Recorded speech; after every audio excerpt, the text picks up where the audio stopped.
ወዶችዬ የምወዳችሁ እንዴት አላችሁልን? አሁን ደግሞ በዚህኛው ቻናላችን መተናል። በትልቁ ቻናላችን ፊልም መልቀቅ ስለጀመርን ይሄንን ፊልም እያያችሁ በመቀጠል ደግሞ እዛ ሄዳችሁ ማየት ትችላላችሁ። ፊልማችንን ከወደዳችሁ ላይክ እና ሰብስክራይብ ማድረግ እንዳይረሳ። ይበልጥ ደግሞ እኛን ለማበረታታት በቪፒኤን ማየት ብቻ ነው። ወደ ቪዲዮ ፊልማችን ሲጀምር ቆንጂዮን ሼፍ ሊንግን እናያለን። ታዲያ አንዲት ሴትን ለማግኘት እየሄደ ነበር። በዛ ጊዜ ጓደኛው ይደውልለትና ከሱ በላይ የሆነች ፕሮፌሰር ፒኤችዲ ያላትን ሴት ምግብ ለመጋበዝ መሄዱ ጅልነቱ እንደሆነ እየነገረው ነበር። በዚህም ጓደኛውን ተቆጥቶ ስልኩን ይዘጋበታል። ሊንግ የሚሄድበት ሆቴል ደግሞ ዩፌ የተባለች ሴት ቁጭ ብላ እየጠበቀችው ነበር። ከፊት ለፊቷ ታዋቂዋን አክተር ጄን ቁጭ ብላለች። ለምን እንደመጣች ግራ ተጋብታ ነበር። ጄን ሊንግን በጣም ስለምትወደው ከሌላ ሴት ጋር ጭራሽ ልታይ አትፈልግም ነበር። ሊንግን በቦታው ይደርሳል። ታዲያ ግን ጄን ይሄ የምሳ ግብዣ እንዳይቀጥል ለማድረግ እየሞከረች ነበር። በዚህ ሊንግ በጣም ይናደዳል። እሷንም እንደማይፈልጋት ዩፌ የተባለችውንም ሴት ለማግኘት ወደዚህ የመጣበት ትልቁ ምክንያት በቤተሰቦቹ ግፊት እንደሆነና እንደማይፈልግ ተናግሮ ነበር የሄደው።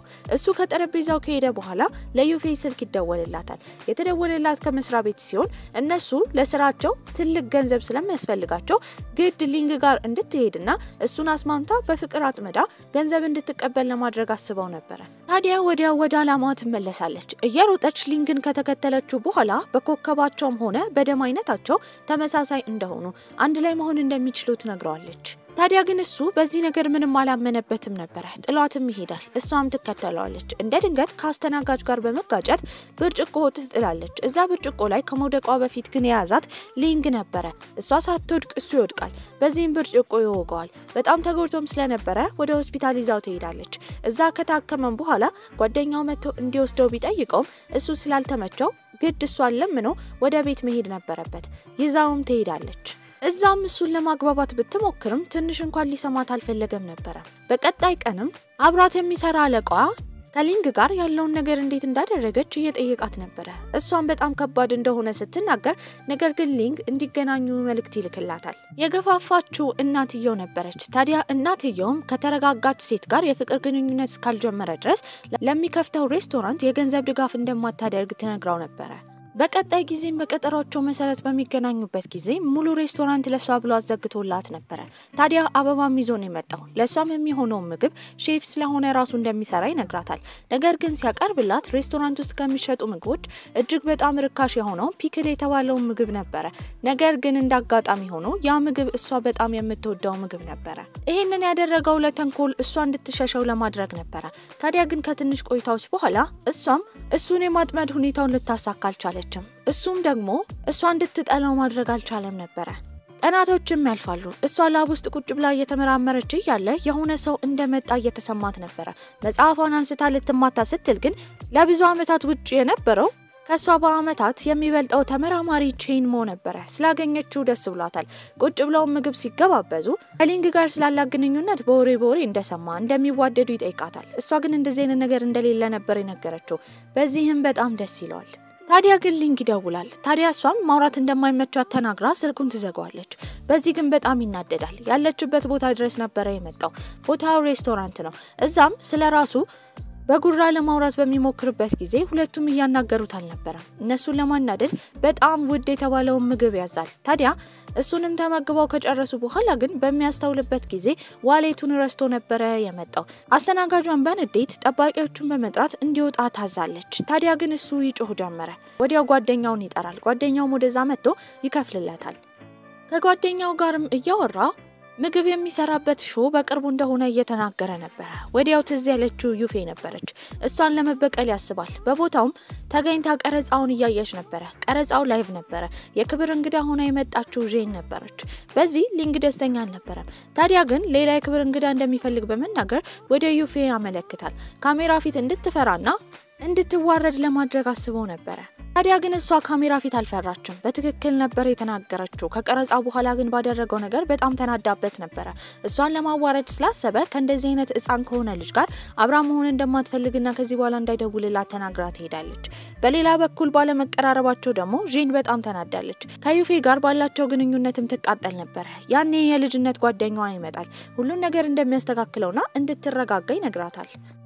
በዚህም ቀናቶች ያልፋሉ አለቃዋም ነገሩ እንዴት እንዳደረገች ሲጠይቃት ከዚህ በኋላ ሊንግ እንደማታገኘው ትናገራለች አለቃዋም በዚህ በጣም ይናደድባታል በሌላ በኩል ደግሞ የሊንግ ቤተሰቦች ግድ ከሷ ጋር ግንኙነት መጀመር እንዳለበት ካልሆነ ሬስቶራንቱ እንደማይከፈት እየነገሩት እያስገደዱት ነበር ለሷም መልእክት ሲልክላት ግን ብሎክ እንዳደረገችው ነው የተረዳው ታዲያ ግን አለቃው እየገፋፋት ስለሆነ ምንም ማድረግ ስለማትችል ሊንግ ቤት ትሄዳለች እዛ ደግሞ እሱ ሰክሮ ነበር ስላዘነችለትም ምግብ ትሰራለታለች ያንን ሾርባ ስታቀርብለት በጣም ደስ ብሎት ነበር እሷም በመጨረሻ የፈለገችው ለፕሮጀክታቸው ማሳኪያ ገንዘብ ፈንድ ለማድረግ እንደሆነ ካልሆነ ግን ድርጅታቸው እንደሚዘጋ ያስረዳቸው ነበር ካሰበበት በኋላ እሱም እንደሚረዳት እሷን በመላሹ ግን ቤተሰቦቹ ፊት ፍቅረኛው እንደሆነች እንድታስመስልና ሬስቶራንቱ እንዲከፈትለት እንደሚፈልግ ይነግራታል በቀጣይ ጊዜም እሱ ቤት ለራት ግብዣ ሄዳ ነበር ቤተሰቦቹ በጣም ደስ ብሏቸው ነበር ምክንያቱም እሷ በጣም ጎበዝና ምሁር አይነት ሴት ነበረች ልጃቸው ግን ከኮሌጅ ስላቋረጠ ደስተኛ አልነበሩም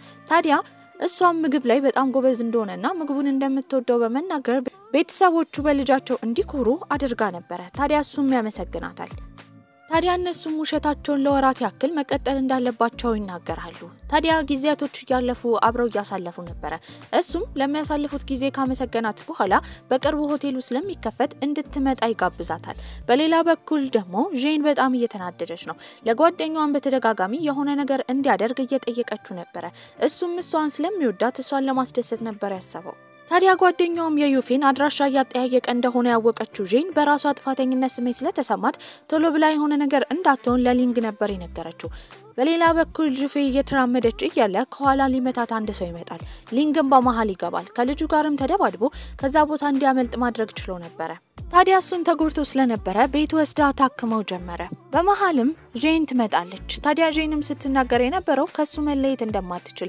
ዋና ምክንያቷ ደግሞ ልክ እንደ አያቷ አይነት ሾርባ ስለሚሰራ እንደሆነ ትናገራለች ታዲያ እሱም ይሄ መላመድ እንጂ ፍቅር እንዳልሆነ ይነግራታል ከብዙ ጎትጎታም በኋላ ከዚህ በኋላ እንደማታስቸግረው ተናግራ ትወጣለች ታዲያ እሱም ምናልባት ያ ሰው እየተመልሶ እንዳይመጣ እሷ ቤት እንደሚያድር ይነግራታል ጧትም ስትነሳ ቤቱን አስተካክሎ ምግብ ሰርቶ ነበር የጠበቃት ስራ መሄጃዋ ሰዓት ሲደርስ ግን ቼንሞ መጥቶ ነበር እዛ ሊንግን ሲያየው በጣም ይናደዳል ከዚህም እንደምንረዳው ዩፌን እንደሚወዳት ነበር የጄን ጓደኛ ደግሞ ፖሊሶቹ እየፈለጉት ነበር በዚህም በጣም ተጨንቃለች እሱ ግን እሷ ስለተጨነቀችለት ማየቱ በጣም ደስታ ፈጥሮበት ነበር ለሷ ብሎ ምንም ያህል ቦታ እንደሚገባ እየነገራት ነበር እሷም አሳልፎ ራሱን መስጠት እንዳለበትና ቅጣቱን መቀበል እንዳለበት ትነግረዋለች በመቀጠልም ጄን የሄደችው ሊንግ ጋር ነበር ለሁሉም ነገር ይቅርታ ጠይቋለች ታዲያ እነሱም ጓደኛሞች ብቻ እንደሚሆኑ ቃል ይገባባሉ ሁለቱ ሲተቃቀፉ ደግሞ የመጣችው ዩፌ ነበረች በዚህ በጣም ትናደዳለች ሊያስረዳት ቢሞክር አልሰማችም ያኔ ተከተለቻት ጄን ነበረች አንድ ላይ ቁጭ ብለው ማውራት ጀመሩ ጄንም ሊንግ የሚወደው ዩፌን እንደሆነ እሷም ተስፋ እንደቆረጠች ጓደኛሞች ብቻ እንደሚሆኑ እንደተነጋገሩና አሁን ወደ ውጭ ሀገር ሄዳ ለመማር እድሉን እንዳገኘች እየነገረቻት ነበር ታዲያ ከቀናትም በኋላ እሷ ፕሮጀክቷን የምትሰራበት ስፖንሰርሺፑን ድርጅቱ ማግኘት ችሎ ነበር ቤት በነበረችበት ሰዓት የሆነ ሰው እንዳለ ጠርጥራ ነበር ለማማታት ዱላዋን ይዛ ትቀርባለች ሲዞር ግን እሱ ነበር ለምን እንደመጣት ጠይቋለች እሱም የነገራት ነገር በደከማት ሰዓት እንዳይሄድ ስትለምነው እንደነበረ ነው ይሄን ግን ምንም አላስታወሰችም ታዲያ ግን ምግብ ሲሰራላት በመታይበት ሰዓት በውበቱ በጣም እየተገረመች ነበር ወደ ግድግዳውም ካስጠጋችሁ በኋላ ተሰማዋለች ታዲያ ግን በተፈጠረው ነገር እሱ በጣም ደንግጧል የመጀመሪያው ጊዜ ስለነበረ ቶሎ ብሎ ነበር ከቤት የወጣው ይሄ ነገር ከተፈጠረ በኋላ ተነጋግረው ያቁም ነበር እሱን ሰርፕራይዝ ለማድረግ ግን ዛሬ ቀረጻ ስላለው እሱ ጋር ትሄዳለች ሲያያት በጣም ይደነግጣል ቀረጻውንም እንደጨረሰ እሷን ለማግኘት በሚወጣበት ጊዜ ያጣታል ጓደኛው መጥቶ ለምን እንደዚህ እንደሚሆን ለሷ ፍቅር እንዳለው እየጠየቀው ነበር ጓደኛው ፊት የተሸነፈ ላለመምሰል እንደማይወዳት ከእንደሱ አይነት ሴት ጋር ደግሞ የፍቅር ግንኙነት የመጀመር ፍላጎትም እንደሌለው እየተናገረ ነበር እንዳጋጣሚ ሆኖ እሷ ከጀርባ ሆና ሁሉን ነገር ትሰማለች ዞር ብሎ ሲያያት ግን ደንግጦ ነገሩ እንደዛ እንዳልሆነና ቀልድ እንደሆነ ለማስረዳት እየሞከረ ነበር ምንም ልትሰማው ሳትፈልግ ግን ጥላው ትሄዳለች ታዲያ እሷ ስራው ላይ ማተኮር በጣም ከብዷት ነበር ይሄንን ያየው ቼንሞ ምን እንደተፈጠረ ይጠይቃታል እሷም ያን ቀን የተፈጠረውን እየነገረችው ከሱ ጋር ስትሆን ልቧ እንደሚመታ እየተናገረች ነበር ቼንሞ ከማንኛውም ወንድ ጋር ብትሆን እንደዚህ አይነት ነገር ሊፈጠር እንደሚችል በሱ ትሞክርና ልቧ እንደመታ ማረጋገጥ እንደምትችል እየነገራት ነበር ያኔ ዩፌ ግራ ይገባት ጀመረ በዚህም ምንም ማለት ስለማይፈልግ ቶሎ ብሎ ወሬውን ያስቀይሳል በቀጣይ ጊዜም እሷን ለማግኘት የመጣው ሊንግ ነበር አበባ ይዞላት ነው የመጣው የተፈጠረው ነገር የመጀመሪያ ጊዜው ስለሆነ ምን መናገር እንዳለበት ግራ ገብቶት እንደሆነ ለግብዣም ወደ ሬስቶራንት ሊወስዳት እንደሚፈልግ ይነግራታል አመንትታ ነበር ታዲያ ግን ትሄዳለች እዛ ቅንጡ ሬስቶራንት ውስጥ ከሄዱ በኋላ ግን ቅንጡ የተባለው ምግብ ነበር ያዘዘላት እንደ ስጦታም ውድ የተባለውን ቦርሳ ነበር የሰጣት ያ ቦርሳ ግን በጣም ትንሽ ነበር ስልኳን ሁላ አያስገባም ነበር ምግብ ሲበሉ ግን በጣም እየተቆነጠነጠ ነበር በዚህም የነርቭ በሽታ አለበት ብላ እንድታስብ ሁላ አድርጓት ነበር ከወጡ በኋላ ግን ማመንታቱን አቁሞ ትክክለኛ ፍቅረኛሞች እንዲሆኑ ጥያቄ ያቀርብላታል እሷም እንደምታስብበት ትነግሯለች ከዛ ቀን በኋላ ብዙ ጊዜያቸውን የሚያሳልፉት አብረው ነበር ታዲያ ቼንሞም ዩፌን ምግብ ሊሰራላት ስለሚፈልግ እሱ ቤት እንዲሄዱ ጥያቄ ያቀርብላታል ምንም ሳታስብበት እሺ ትላለች ይሄንን ነገር በመልክት ያነበበው ሊንክ ግን በጣም ተናዶ ቤቱ ድረስ ሄዶ ነበር አንድ ላይ ምግብ ሊበሉ ይዘጋጃሉ ታዲያ ቼንሞም ሊንክ ታች ወርዶ ለዴሊቨሪ የመጡለትን እቃ እንዲያመጣለት ይነግራል እሱም እሺ ብሎ ይወርዳል ይሄን አጋጣሚ በመጠቀም ቼንሞ በጣም እንደሚወዳትና አብራት መሆን እንደሚፈልግ ለዩፌ ይነግራታል እሷ ግን የምትወደው ሊንግን ብቻ እንደሆነ ታዲያ ሌላ ነገር ማሰብ እንደማትፈልግ ትናገራለች ሊያስጨንቃት አልፈለገም ታዲያ ልክ እንደ ጓደኛ ለመሆን በሚተቃቀፉበት ጊዜ ሊንግ ይሄን ያያል በዚህም በጣም ተናዶ ነበር የወጣው እሷም ልታስረዳው ብትሞክር በምላሹ አልሰማትም ነበር ከዛ ክስተት በኋላ ሁለቱም አልተደዋወሉም ማንኛቸውም አንድ ላይ ለመሆን ልመናውን ለመጀመር አልተዘጋጁም ነበር ከቀናት በኋላ ለሷ ስልክ ተደውሎላት ግን ከሀገር ሊወጣ እንደሆነ ነበር የተነገራት በዚህም እየሮጠች ትሄዳለች ታዲያ እንዳገኘችው በጣም እንደምትወደው ምንም ነገር በሷና በቼንሞ መካከል እንዳልተፈጠረ ልታጣው እንደማትፈልግ እየተናገረች ነበር ይሄን ከሰማ በኋላ ደስ ይለዋል ታዲያ ግን እሱ ሊሄድ እንዳልነበረ ከኤርፖርት ሰው ለመቀበል እንደመጣ እየተናገረ ነበር ታዲያ ግን እሷና ሊንግን አንድ ላይ ሆነው ያዩት የሷ እናትና አባት በጣም ደንግጠው ነበር አባትየው ከድንጋጤው የተነሳ ራሱን ሁላ ስቶ ሆስፒታል ገብቶ ነበር ታዲያ እሷም ራሷን ሰብሰብ አድርጋ ለቤተሰቦቿ ፍቅረኛዋ እንደሆነ ነበር የተናገረችው አባትየው ግን በዚህ ሙሉ ለሙሉ ደስተኛ አልነበረም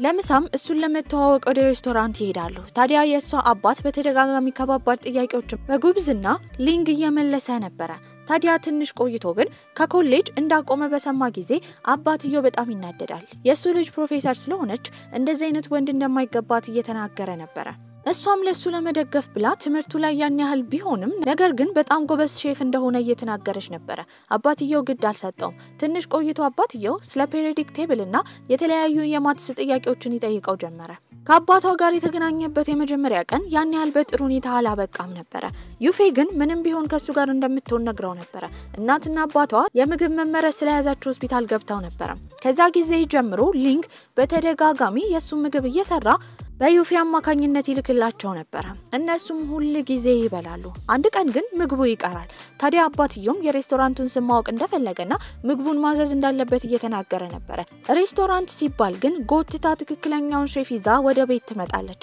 እሱም ሊንግ ነበር አባትየውም በዚህ በጣም ተገርሞ ነበር ታዲያ አባትየውም እሱን እስከዛሬ ላደረገው ነገር የጥፋተኝነት ስሜት ተሰምቶት ለማካካሻ አንድ ላይ ምሳ ይበላሉ በቀጣይ ጊዜም ሊንግ ለዩፌ ያግቢን ጥያቄ ለመጠየቅ አስቦ ነበር ታዲያ ሬስቶራንት እንድትመጣ ይጋብዛታል እዛም አዲስ የሰራቸው ኬኮች እንዳሉና እንድትቀምስ ነበር የነገራት እየበላች እያለ ግን አንዱ ኬክ ውስጥ ቀለበት አስቀምጦ ነበር ያንን ሙሉ ለሙሉ ጉርስ ታደርጓለች በዚህም በጣም ደንግጦ ወደ ሆስፒታል ይወስዳታል ታዲያ ቀለበቱ ያለው ሆድቃው አካባቢ እንደሆነና መድኃኒት እንደሚሰጣትና እንደሚወጣ ነበር የተነገራት ይሄንን ያየው አባትየው በሱ ልጅ ግዴለሽ እንደሆነ ስለ ሊንግ እየተናገረ ነበር እሷም ሊንግ ምንም እንዳላደረገ ጥፋተኛዋ እሷ እንደሆነች ብትናገርም አባትየው ድጋሚ መጠራጠር ጀምሮ ነበር መንገድ ላይ ቁጭ ብለው ሳለ ደስተኛ ቤተሰቦችን ያያሉ ታዲያ እሷንም ምን አይነት ሰርግ እንደምትፈልግ ይጠይቃታል ያልተካበደ ትንሽዬ ሰርግ እንደምትፈልግ ነበር የተናገረችው ወዲያው ተንበርክኮ ያግቢን ጥያቄ ያቀርብላታል ነገር ግን ቀለበት አልነበረም ታዲያ ሆዷ የተነሳውን ኤክስሬ በማሳየት በዚህ እንድታገባው ነበር የጠየቃት እሷም እሺ ትላለች የሰርጋቸውም ቀን ይደርሳል ነገር ግን የሷን ቤተሰቦችና የሱን ቤተሰቦች ብቻ ነበር የተጠሩት ባህላዊ ልብስ ነበር የሚለበሱት አባትየው ያስቆመውና የፊዚክስ ጥያቄ ጠይቆ እንዲሰራ ያደርገው ነበር ባሁኑ ግን በጥሩ ሁኔታ ነበር የፊዚክስ ፈለጣውን የሰራው ከዛም በኋላ እሷ ትመጣለች ባሏን እንዳያስቸግሩባት በመናገር ሰርጋቸው በቆንጆ ሁኔታ ተሰርጎ ነበር ታዲያ ፊልማችንም እዚህ ላይ አብቅቷል ደና ቆዩልኝ